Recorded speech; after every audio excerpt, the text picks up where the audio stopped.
you could see the irrigators pumping 8 inches of water out of the river in a day.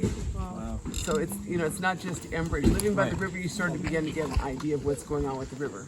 You know, Are some folks, I know that Heather Keeler talked about having a delegation going to DC and meeting with all these folks. there was one delegation that went. Mary Lyons went. You know, and I don't know if they're going to have another delegation that goes to DC. I mean, you know, there's a lot of opportunities, you know, to stop this pipeline. And you know, I feel like that I was talking to Frank about it. I feel like if you commit the crime, you don't get to keep the profits. Yeah. You know, so you committed a crime, Enbridge. You game the system really well.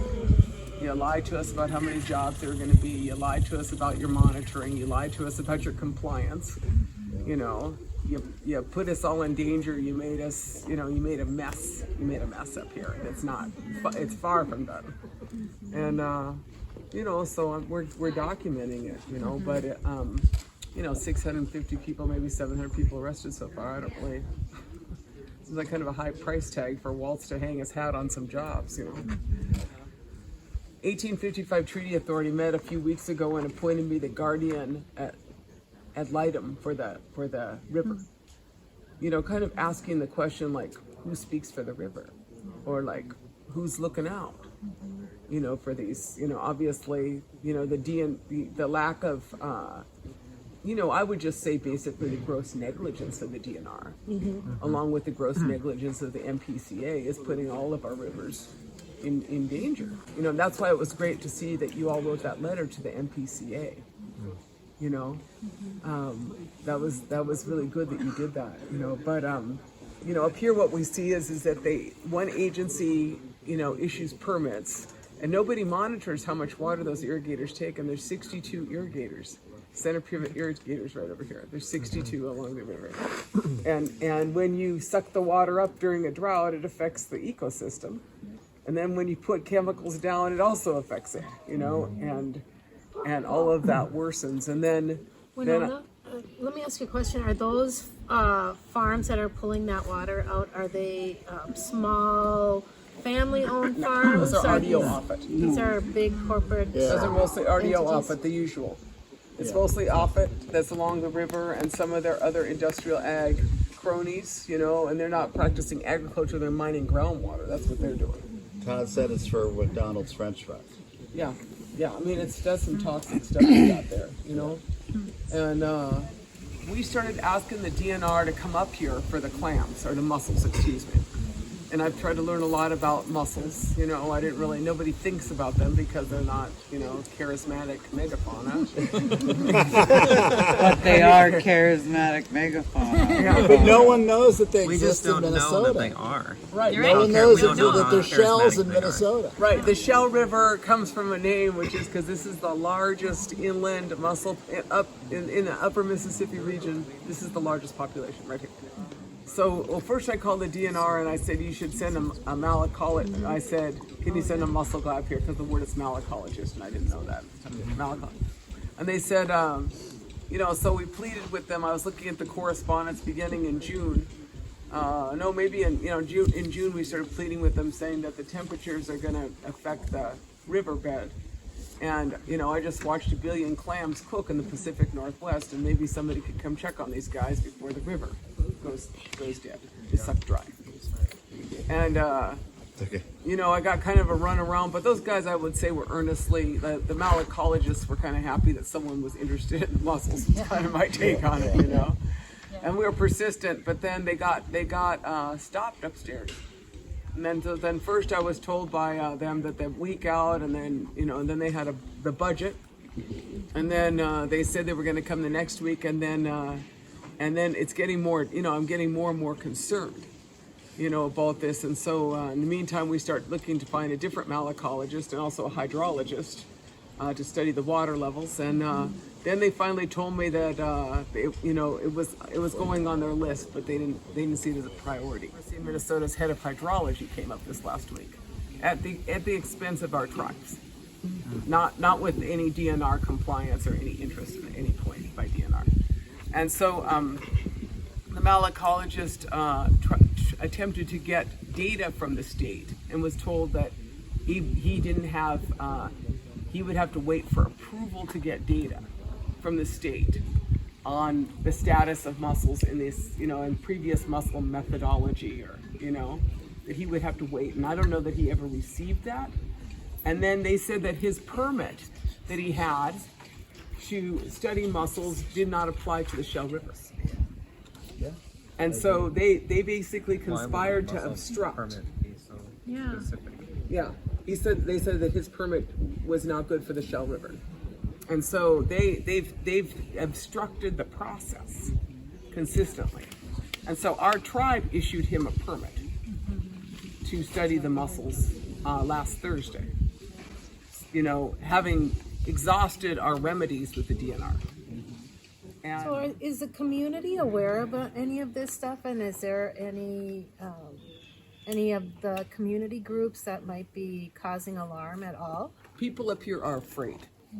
But the Duck Lake, there are people who live over on Duck Lake, and they've been watching it. They've been documenting it. They texted me. They send pictures. There's a lot of people. There's the Citizens Watch groups. So, but that's just the tip of the iceberg. As you look at the water issues everywhere, so what happens when you keep sucking all this water? There's people whose wells. There's farmers over here with buffalo that don't have water in their sloughs. That's what's going on. But when you say they're afraid, what are they afraid of, and who are they afraid of? They're afraid of Enbridge. They're afraid of the security. They're afraid of their neighbors. They're afraid of the Proud Boys, and they're afraid of the sheriff.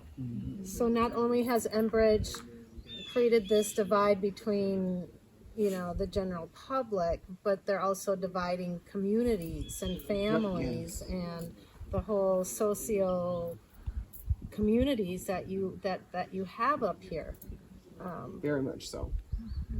And you said the Proud Boys. Are you seeing extremist activity now in support of this pipeline? There's people coming through our camp. Yeah. People coming through our camp, kind of like the Proud Boys. It's a public campground. Yeah. There's So counties they've we got never- county police from all over the state now. driving through this campground to see what we're doing, and you can see pretty much what we're doing. We're pretty transparent. Yeah. Pretty rowdy bunch. Rack it up, all Enbridge's tab, but when you're standing there in the Willow River looking at a frack out in front of you, and the officer tells you that you're going to get arrested if you step on shore, you're like, who do they work for? It's like, it's just like, it's, they're protecting the company.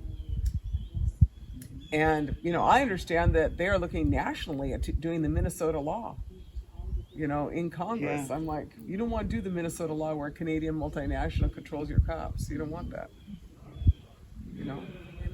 When the city of Palisades, I was writing an article, writing a story for this event we're doing, and I was like, the city of Palisades water all went orange a couple of weeks ago.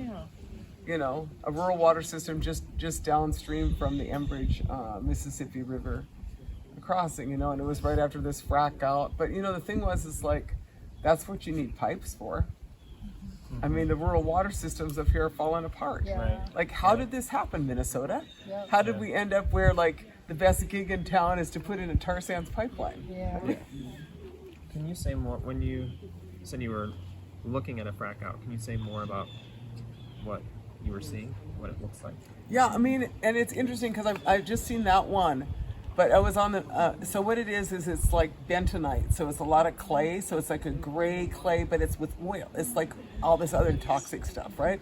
So it looked like this, like it had swirled in under great pressure, a bunch of swirls that had sediment, and it had a sheen on it. That's what it looked like. And so what's happening is that these are really complex systems up here, and their engineering genius doesn't actually account for the reality of the complex aquatic system. Half the world here is water. We're all kind of water. And so they're getting all these frackouts because they're hitting springs. They're hitting stuff that they didn't think they were going to hit. They're just like, oh, we got this. No, you don't got this. And so the frack out, turns out that they are toxic. And it also turns out that, they're just continuing on. Our tribe issued a cease and desist after the frackouts. And then how do you enforce that? Well, Isn't that a Well. question we're asking? Yeah. That's How do we enforce That's the anything? I mean, $1,000,000, it's yeah. Enbridge. You know, don't look like you can enforce anything with them.